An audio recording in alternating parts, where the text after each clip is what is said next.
இவ்வாறு இருக்க இன்று தினம் தினகரன் பத்திரிகையில் மற்றொரு முக்கியமான செய்தி ஒன்று இடம்பெற்றிருக்கிறது. அடுத்த வருட ஆரம்பத்தில் உள்ளூராட்சி தேர்தல் என்பதாக அமைச்சர் விஜித் ஹேரத் அவர்கள் தெரிவித்த கருத்து தலைப்பிடப்பட்டிருக்கிறது. அடுத்த வருட ஆரம்பத்தில் உள்ளூராட்சி சபை தேர்தல் வெளிவிவகார அமைச்சர் விஜித் ஹேரத் தெரிவிப்பு என்பதாக செய்தி தொடர்கிறது. உள்ளூராட்சி மன்ற தேர்தலை அடுத்த வருட ஆரம்பத்தில் நடத்துவதற்கு திட்டமிடப்பட்டிருப்பதாக வெளிவிவகார வெளிநாட்டு வேலைவாய்ப்பு மற்றும் சுற்றுலாத்துறை அமைச்சர் விஜித் ஹேரத் தெரிவித்திருக்கின்றார். கண்டியில் நேற்று ஊடகங்களுக்கு கருத்துக்களை முன்வைக்கும் போதே அவர் இதனை குறிப்பிட்டார். உயர்நீதிமன்றம் வழங்கிய தீர்ப்பின்படி உள்ளூராட்சி மன்ற தேர்தலை விரைவில் நடத்த ஏற்பாடு செய்யப்படும் என அமைச்சர் தெரிவித்தார். அத்தோடு 2 வருடங்களுக்கு முன்னர் வழங்கப்பட்ட உள்ளூராட்சி மன்ற தேர்தல் தொடர்பான வேட்புமனுக்களில் சில வேட்பாளர்கள் உயிரிழந்திருப்ப நிலையில் சிலர் நாட்டை விட்டு வெளியேறிருப்பதாக அமைச்சர் தெரிவித்தார். இதன்படி புதிய வேட்புமனுக்களை ஏற்பதா இல்லையா என்பதை ஏனைய கட்சிகளோடு கலந்துரையாடி தீர்மானிக்க உள்ளதாகவும் அமைச்சர் தெரிவித்து இருக்கிறார். இவ்வாறு இருக்க ஸ்ரீலங்கா சுதந்திர கட்சி கோரிக்கை ஒன்றை முன்வைத்திருக்கிறது. இன்றைய தினம் அது தொடர்பான செய்தி வீரகேசரி பத்திரிகையில் தலைப்பிடப்படுகிறது.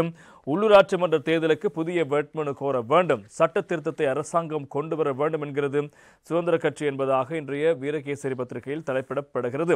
உள்ளூராட்சி மன்ற தேர்தலுக்காக ஏற்கனவே தாக்கல் செய்யப்பட்ட வேட்புமனுவை ரத்து செய்வதற்கான சட்டத்தை அரசாங்கம் பார்லிமென்ட் சமர்ப்பிக்க வேண்டும். இத்தேர்தலில் தனித்தே களமிறங்குவோம் என்று ஸ்ரீலங்கா சுதந்திர கட்சியின் தவிசாளர் நிமால் ஸ்ரீபால் டி சில்வா தெரிவித்தார். ஸ்ரீலங்கா சுதந்திர கட்சியின் மத்திய குழு மற்றும் அரசியல் குழு கூட்டம் நேற்று முன்தினம் வெள்ளிக்கிழமை இரவு கூடியது. தொடர்பில் வினவிய போதே அவர் இந்த விடயங்களை தெரிவித்து இருக்கிறார். எனவே ஸ்ரீலங்கா சுதந்திர கட்சி தனியாக போட்டியிடப் போவதாக தெரிவித்திருக்கிறார். ஏற்கனவே அவர்கள் பல கட்சிகள் இணைந்து இந்த வேட்புமனுக்களை தாக்கல் செய்திருக்கிறார். எனவே இப்போது நாங்கள் தனியாக போட்டியிட வேண்டும், அதன் காரணமாக உள்ளூராட்சி மன்ற தேர்தலுக்கு புதிய வேட்புமனு கோர வேண்டும், பழைய வேட்பை ரத்து செய்ய வேண்டும் என்று அரசாங்கம் சட்டம் ஒன்றை பார்லிமென்ட் கொண்டு வர வேண்டும், அதனை கொண்டு வர நடவடிக்கை எடுக்க வேண்டும் என்பதாக நிமால் ஸ்ரீபால் டி சில்வா கோரிக்கை முன்வைத்திருக்கிறார். பார்க்கலாம் அரசாங்கம் அந்த நடவடிக்கையை மேற்கொள்ளுமா என்பது தொடர்பில். எனவே இவ்வாறு இருக்க தேர்தல்கள் ஆணைக்குழு தகவல் ஒன்றை வெளியிட்டிருக்கிறது. வீரகேசரி பத்திரிகை தலைப்பிடுகிறது. கோரப்பட்ட வேட்புமனுக்களின் பிரகாரமே உள்ளூராட்சி மன்றங்களுக்கான தேர்தல்கள் ஆணைக்குழு உறுப்பினர் அமீர் பாய்ஸ் தெரிவிப்பு என்பதாக இன்றைய தினம் வீரகேசரி பத்திரிகையில் தொடர்பான செய்தி இடம்பெறுகிறது. உள்ளூராட்சி மன்றங்களுக்கான தேர்தல் திகதியை அடுத்த மாதம் அளவில் அறிவிப்பதற்கு எதிர்பார்த்துள்ளதோடு ஏற்கனவே கோரப்பட்டுள்ள வேட்புமனுக்களுக்கு அமைவாகவே வாக்கெடுப்பை நடத்துவதற்கு ஆணைக்குழு சட்ட அதிகாரம் காணப்படுகிறது என்றும் தேர்தல்கள் ஆணைக்குழு உறுப்பினர் சட்டத்தரணி அமீர் பாய்ஸ் தெரிவித்திருக்கின்றார். இன்னும் மேலும் சில விடயங்களை கூறுகிறார்.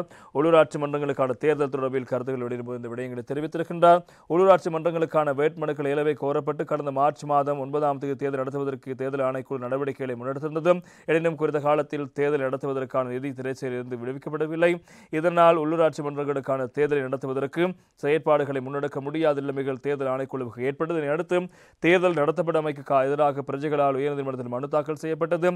நிலையில் இப்போது அந்த ஆகஸ்ட் மாதம் 22ஆம் தேதி தீர்ப்பு வழங்கப்பட்டது. அதற்கமைவாக ஏற்கனவே வேட்புமனுக்கள் கோரப்பட்ட நிலையில் அதன் தொடர்ச்சியாக தேர்தலை முன்னெடுப்பதற்கே ஆணைக்குழுவுக்கு சட்ட ரீதியான அதிகாரம் காணப்படுகிறது. அத்தோடு உயர்நீதிமன்றத்தின் தீர்ப்பினை அடுத்து நாம் மாவட்ட தெரிவத்தாட்சி அதிகாரிகளோடு நடத்தப்பட்ட கலந்துரையாடலில் போது 30-35 நாட்களுக்குள் இடைப்பட்ட காலத்தில் தேர்தல் நடத்துவதற்கான ஒழுங்குகளை மேற்கொள்வதற்கு தேவை என அங்கு குறிப்பிடப்பட்டது.